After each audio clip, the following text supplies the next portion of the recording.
LA? What's up, LA?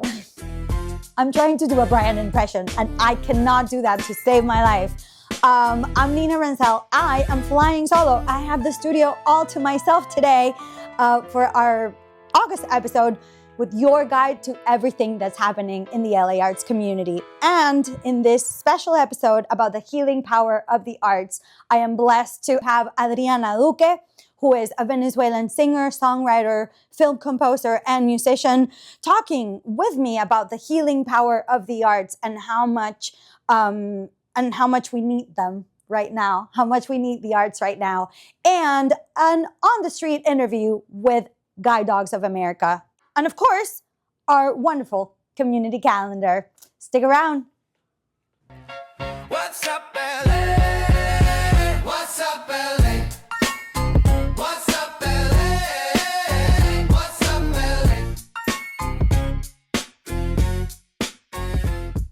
What's up, LA? As promised, we are here with Adriana Duque, and I am so happy that she's here to join us because she is the perfect example of using the arts to heal. She is a fellow Venezuelan. She is a musician, and I admire her so much, and I'm just very grateful that you said yes to me. Of course, yeah. Adriana, let's talk a little bit about you and your journey and your experience. Tell me about your music career. The whole that word, like it's such a music career. I grew up in Venezuela, right? I'm from Mérida, from the mountains, from a very special place. I grew up there. I truly never saw music as a career since I was a child. Like, it was present in my house. My sisters are also singers. Like, singing, it's been in my house forever. But we kind of never see it as like it's sometimes difficult in our culture to like see it as a career from the beginning. Absolutely. For some people, not everybody, obviously. But it took me some time to understand, like, okay, I really want to do this. I work in Venezuela as a singer in bars. Like, I had a band with friends, and we did concerts and everything. So music was always there. And I decided to move to Argentina when I was 19. So that's where I chose, like, okay, I'm gonna start the music career. It was very powerful. Like, truly, the way that place like opened the doors for me, it became my house, my home. I truly have it in a very special place in my heart, because when you're in your 20s, you're figuring out so many stuff. And we are always gonna be figuring out stuff, but 20s are we were talking about it, It's the bulk of figuring stuff out, it's right? Like, you have it's so 10 many years of just figuring stuff out. Yeah, you have. To me, being in Buenos Aires was like kind of like a rebirth in a way. Oh. Like, I remember I started a singing course in a conservatory, and they told me, where are you from? And I'm from Venezuela. And they were like, well, sing something from Venezuela. And I'm like, okay, what should I sing? And I sung Savannah for the first time. Oh my God.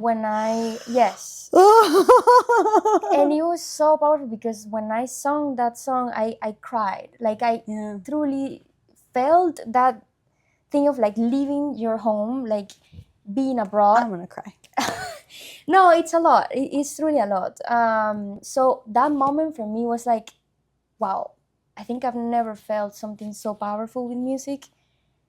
And this is truly a channel for something. Like, I need to explore more the roots. Yeah. And that's something that happens a lot when you move. Sometimes when you're there, you don't really see the stuff that you have around, and like the folklore and like this stuff. I didn't grow up inside of it, but me being outside, it was like, okay, I need to explore something here. So I started like really going deep on that. Like, I started singing folklore from Argentina as well. Oh. So I sang tango, I sang chacarera, samba, like a lot of different rhythms that to me was like, wow, this is so connected. Like, yeah, we're from different countries, but there is a connection in every folklore. Like, there is a connection on it. So it was really special to connect that, through music, and it's always been through that. Have you found that's the same experience once the music had to change? Once the language that you make the music in had to change when you moved to the US? It's like that barrier is no longer a barrier. Yeah, in a way, like it was really important to have passed through that process, because I kind of knew at that point where I wanted to go. Like when I started, I might have thought like, okay, I want to sing pop, or like I want to go towards more that side, like. Because that's where the money is. Right, but, yes. Yeah, okay, yeah, really, yes. But, unfortunately, like, yeah, right? well, unfortunately, no, but yes, that's like, the mainstream stuff and whatever. But it was really important for me to understand that, because that's what actually kept me. I also arrived to Berkeley, which was the place that I chose to go after Argentina. I arrived a little older, I was not like 18. So I had passed some experiences and stuff that really helped me in that place, because that's a very intense and interesting place as a musician, as a human. And I decided to start a different path, and I did production and I did film scoring, which was a passion that I found later, but it was so important. It was so important to follow that instinct, because it opened myself so much. Like I was not only a singer, like I was looking at music in so many other ways, and like you are exposed to so many other ways. You're like, a chameleon in a way, like one day you're backstage, one day you're in front of it, one day you're like helping other people, like one day you're the artist. I think that's really beautiful, like to be able to change roles and like to understand the whole process. Like it makes you so empathetic of like what do you need to do and what you don't, and like it's a very interesting process in that sense. I think it's one of the benefits of immigration, Also, of being an immigrant, that sometimes you are forced to find where else can you go. Like what other avenue could you take? Well, we have to be very creative. Exactly. But for me, it was important to use my voice to like compose and like not maybe to follow the rules all the time. And I love that. I love breaking the rules in a way. Once you know them, right? That's why you go to school. You know the rules, and you break them. And that brings me the rules and the following or not of the rules to the album that you're working on, called Siendo. Yes. Translation, being, which is not the same as to be, but being. Right. And we were talking about it a little bit earlier, and I found that concept truly incredible. Well, it goes to evolution, like to change. We're always changing. And as I told you, I listen to these psychologists that I love. Nilda, her last name is a little difficult, but Chiaravalli or something like that. We'll put it on there. Yes, and I used to listen to her a lot. I think she's very intentional and powerful the way she says things. And she talked about this concept of like, well, why would you limit yourself on calling yourself like I am this, when you are being something at this moment, and then that calls you to change, to be open to change. So that's why I chose this name. It's being, because I'm being this at the moment, but tomorrow I can be something else. And I don't like labels. I don't like boxes. And humans, we are like we are masters of like labeling things and putting things in a box. And staying there too sometimes. Yes. Yeah. So it's a lot of metamorphosis. It's a lot of that. It's a lot of questioning. It's things that we don't like a lot of the times, but we need to face it. So it's a lot of that process. It's like a very personal project that I actually, it's like the first time I'm like actually saying, I'm working on an album, something like this, but I am. And it must be very scary. But I'm so proud of you for actually doing, because saying you're going to do the thing is one thing. Saying you're going to do the thing and expose your bare heart and soul. Yeah. And finish the thing and actually do the thing, sit down with your demons and write it and co-produce it. Hats off. Yeah, I mean, it took me a lot of time, and I think it does. We artists are so different, but it takes time to like sit down and say like, okay, now I have something to say and I want to share it. And it takes a lot of courage, and it takes a lot of support from the people that you have around too. That's actually very key.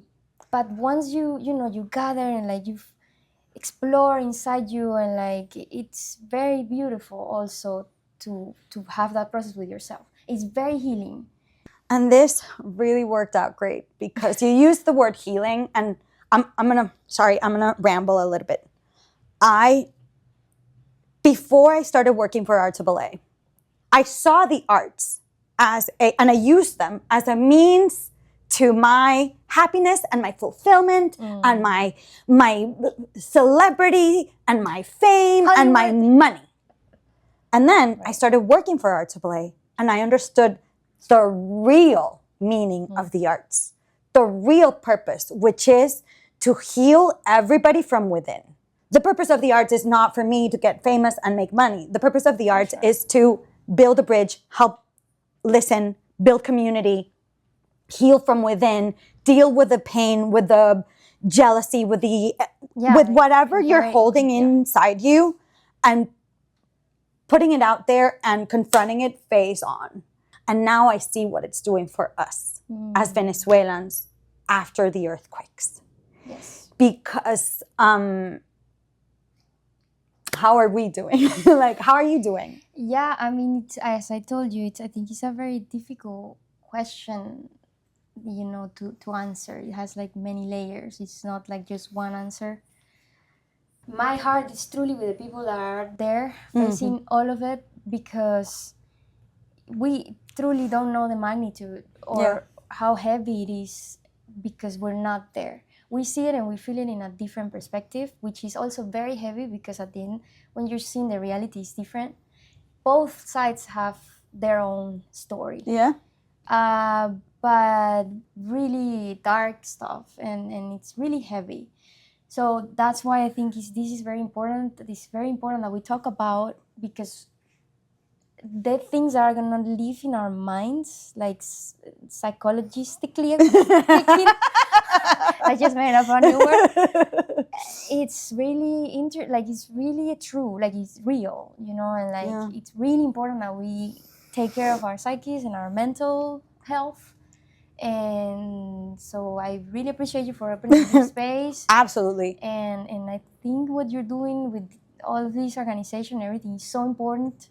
And as you said, like, I didn't see it 5 years ago, but you stay open to change, and like we all do. It made me reframe my entire life. Career. It's like the purpose. Like, absolutely. And in that, I found more joy. And in that, I found more... Well, because it's not about you. Because it's not about me. And it wasn't about me. It was never about me. Right. Yeah. I mean, you are the channel, yes. But obviously, this is a process that we always, like, ego is right there all the time, and like you have to face it. And you have, and a lot of the people that you face, like, it's your mirrors. So you need to like sit down with it and like, do the work. And I was going to ask, Adri, have you, in the last 3 weeks, have you written more? Have you gone at your music even more because you need to say the things, or are you kind of currently taking a step back? That's a good one. As I told you, I've been working on this project and everything, so I've been doing that. But it was really important to sing a song specifically that I wrote for Venezuela, not knowing obviously any of this. I wrote it a long time ago, but it felt that it was coherent right now. And I sung it in a benefit show for Venezuela like a couple weeks ago. And it truly, I was feeling really, really heavy, because I was working in the donation centers, and I was... At Olarte. By the way, thank you so much to the people of Olarte for hosting us. For me to be able to sit down and play with Liza, which she's an amazing Venezuelan harpist. Like, she plays Venezuelan harp, which is so rare. I always say it, but I will keep saying it because it is. It was healing for me, like, to actually feel as a channel of love, and literally sing that song and like, send that energy to the people there. and I think it's very powerful for us to unite, like to really come together and like use whatever art form or whatever thing that is our channel, because we cannot help in different. I have people like wrote me or something like, I don't really know how to help, and like it takes some time to understand how can you really help in where are you more useful way. And truly, like, yes, I posted a video of the show that I did with that I performed at the July 5th, and I was like, I sometimes feel that this probably is not, I don't know if this is gonna help or not or whatever, but at the same time it's like, well, this is something that I'm saying, this is something that it cannot be in a channel for it, and it heals me to say it, and it heals me to share it, and I'm sure there is people also that relates to it. So I think that's very key. And so because we don't want to cry, I'm going to say thank you, Adri, for joining us. I'm going to say how much I value you and how much I hope you join me for the next variety night, which is also going to be in support of Venezuela. The one we had in June.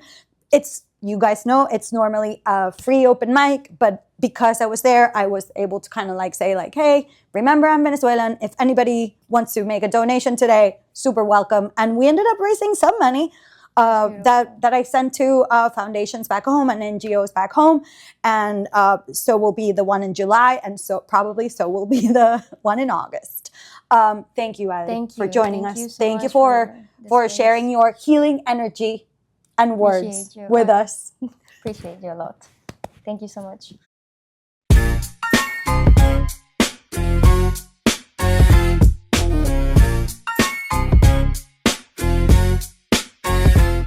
What's up, LA? Colin here at Guide Dogs of America.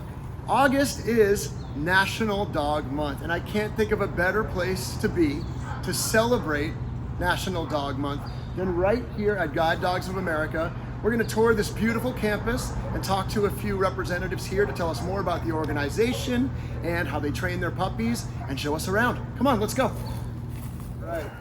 As you can hear, we are on this beautiful Guide Dogs of America campus, and we are surrounded by amazing dogs. But right next to me, I'm very lucky to have Cheryl Herman and Greg Steinmetz, who work here at Guide Dogs of America, and we're going to find out a little bit more about you both and about what you do here. Cheryl, tell us what your job description is. I am the director of the Guide and Service Dog Operations, Senior Director of Guide and Service Dog Operations. That's a new title for me.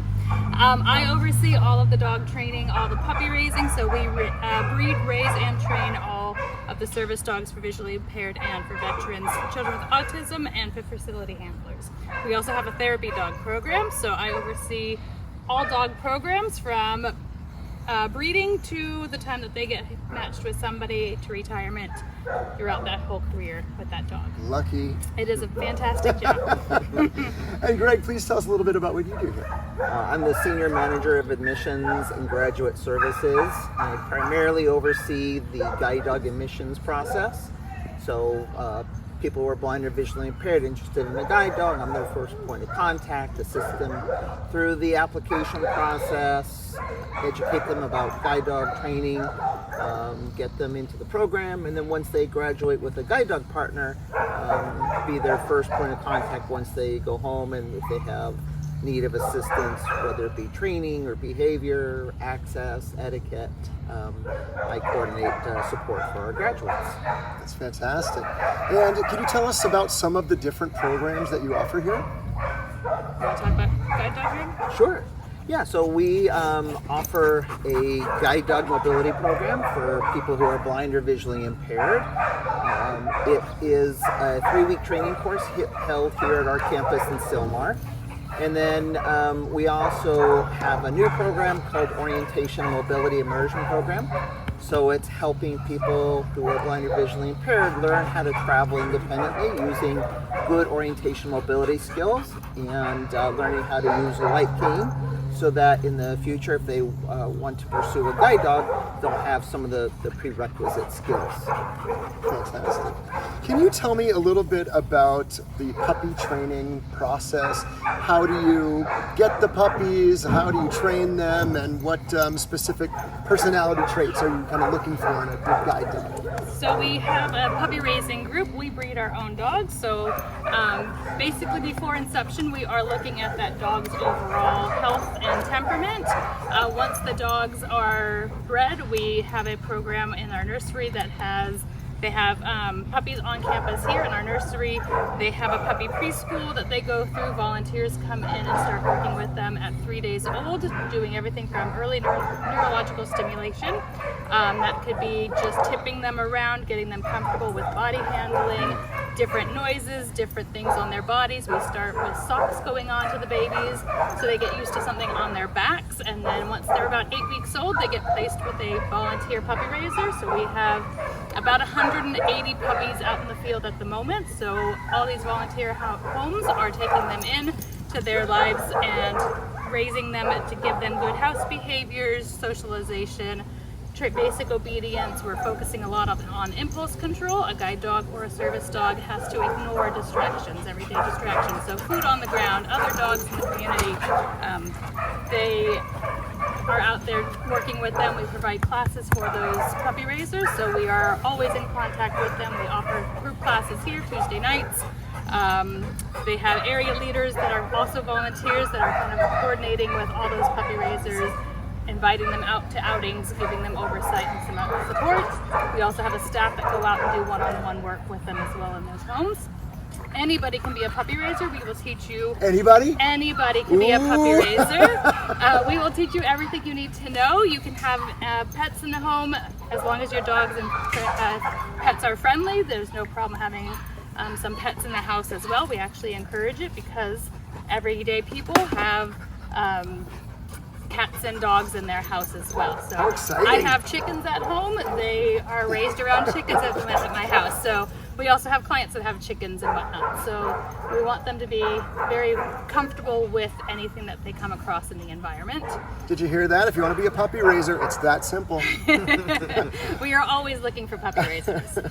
I was curious, how do you actually pair the right puppy with a specific person?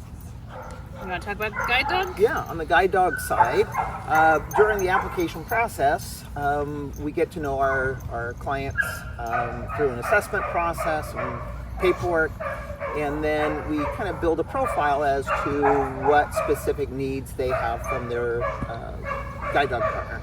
So we look at several factors.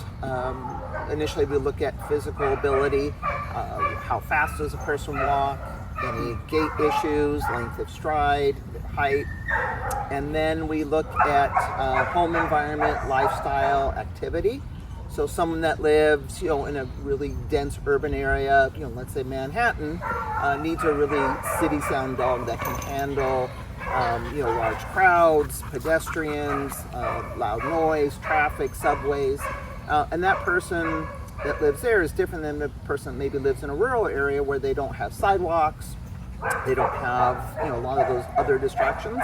So we look at all those different factors to match them with a guide dog partner. And then our team, including admissions and our training staff, sit down and review what applicants we have on our wait list, and then what dogs are available for class, and then we match them based on all those criteria.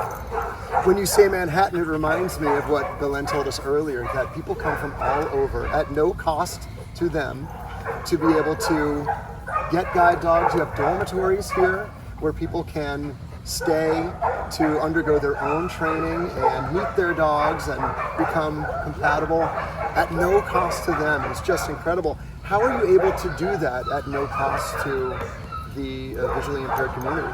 Well, we're fortunate we have a lot of different people that support the program, so we do not receive any sort of income from the government, federal government, or insurance. Is all through the generosity of our donors and sponsors.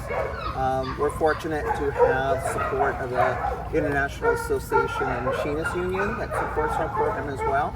So we do fundraising, sponsorships, and donations. Our programs are free of cost to all of our clients.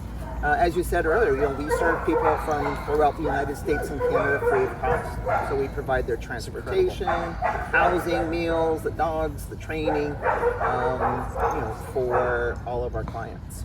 How life-changing, what kind of a game changer is it for a visually impaired person to receive a guide dog in terms of their mobility and their independence? I could speak to that personally because I've had 4 amazing guide dogs from GDA TLC over the past 22 years. Wow. And I think the biggest difference is the confidence. As a person who's blind, I have good travel skills, but it's easier with a dog. The dog is proactive in helping me, keep a straight line, avoid obstacles, stop for changes in elevation like stairs or curbs. And I think some of the value that the dogs bring, a cane doesn't detect overhangs. It won't find the door or find an open seat for me. So the dogs can help us in patterning and finding specific objects. So I think it's faster and smoother, and let's face it, it's hard to have a bad day when you got a good dog. I imagine so. When you are out in public, what are some common misconceptions that the public have about service dogs or interacting with service dogs? Yeah, I think people think that the dogs do all the work, that we just hold on and follow them blindly. But really, we work as a team. So the dog's job is to guide me in a straight line and stop, for example, at the down curb. And it's my job to know when it's safe to cross and initiate the crossing. So they don't read the traffic lights. They don't know where Starbucks is. It's my job to direct a dog to where I want to be. So I think that's one misconception. I think another one is that people think that all working dogs, whether it's guide or service dogs, that they are always working. The good guide dog, for example, really needs a balance of work and play and love and affection. So, our dogs have really a well-balanced life. Yeah. There's no cruise control. You've always got to be aware of what they're doing. Right. So, you get to meet interesting people. Everyone wants to come up and ask you about your dog. So, it's a great opportunity to open lines of communication with the public.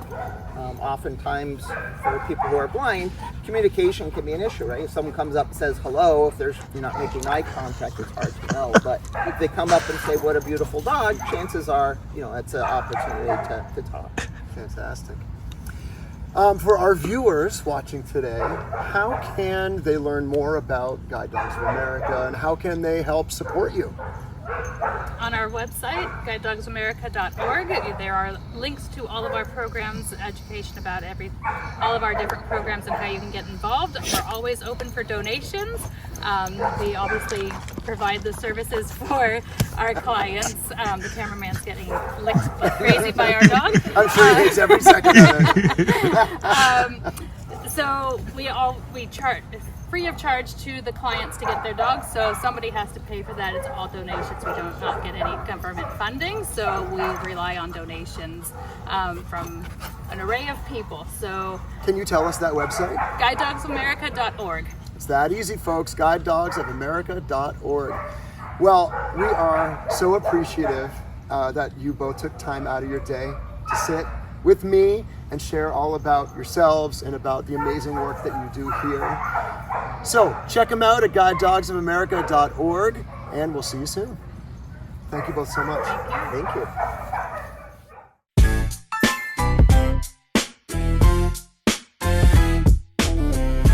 Community calendar, August, here we go. Comedy and Chill, August 8th. What do you get when you mix top-tier comedians, a speakeasy vibe, and a hidden back door in Culver City? You get Comedy and Chill at the Fanatic Salon, one of LA's most unforgettable underground comedy experiences. She Speaks, August 5th, a free summer workshop designed to help teen girls build confidence, leadership, and communication skills through public speaking. Participants will learn how to manage nerves, tell compelling stories, speak with confidence, and express themselves authentically in a supportive environment. Open to girls ages 13 through 18 at the Village Well Bookstore in Culver City. Beyond Sight, August 15th, a free collaborative community event with live entertainment, networking, and nonprofit resource exhibits. The event celebrates the talent of the disability community while increasing awareness of organizations serving individuals with disabilities and vision loss. Special sneak peek of what Theater by the Blind is cooking, so don't miss it. See you at the Blue Door. September 1st, Showstoppers, with show-stopping performances by Rex and Friends, musicians with disabilities, playing hit covers from their upcoming production of Alex in Wonderland, plus a sneak peek of the acclaimed Broadway show Ghost, the musical, performed by the only all-blind theater company in the country, Theater by the Blind. Also, a silent auction that you can support by bidding on any item you want. That's it! That is the end of our community calendar. See you in September. Thank you for joining us. Thank you for watching. Thank you for being a part of our community. Thank you to Adriana Duque, our wonderful, wonderful, wonderful guest. Thank you for following our leash to the Guide Dogs of America. Brian, we missed you. We will see you for What's Up LA September. Until then, I'm Nina Renzel, and that's What's Up.